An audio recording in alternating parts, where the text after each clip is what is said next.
But when a neuron gets a very strong input, a strong stimulus, that NMDA receptor triggers a number of mechanisms that recruit to the surface of the neuron more other receptors. In other words, it makes that neuron more responsive to input in the future such that it doesn't require so much input. In other words, it takes a neuron that is very unlikely to fire and makes it more likely to fire.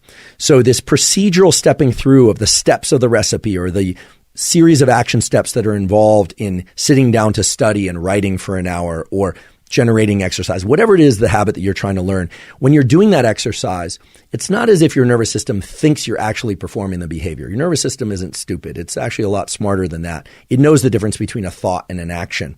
But when you do that, it sets in motion the same neurons that are going to be required for the execution of that habit. And so when you actually show up to perform that habit, it's as if